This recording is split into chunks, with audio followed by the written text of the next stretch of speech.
को झांसी वाली रानी थी।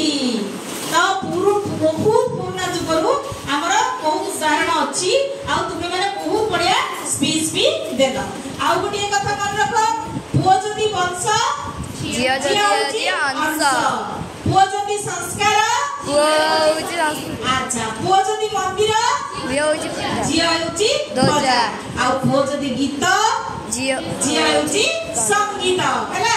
तो आमे भी कम नु।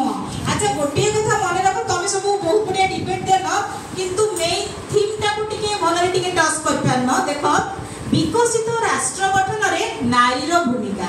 तो हमर राष्ट्र गठन का ऊपर निर्भर करूची? नारी ऊपर। एमिति देखो आम परिवार रो मुख्य किए? मां। आम परिवार निर्भर करे मां ऊपर, मां को नहीं परिवार, परिवार को नहीं समाज, समाज को नहीं राष्ट्र, नहीं कि? तो मां माने तुम मानकर संस्कार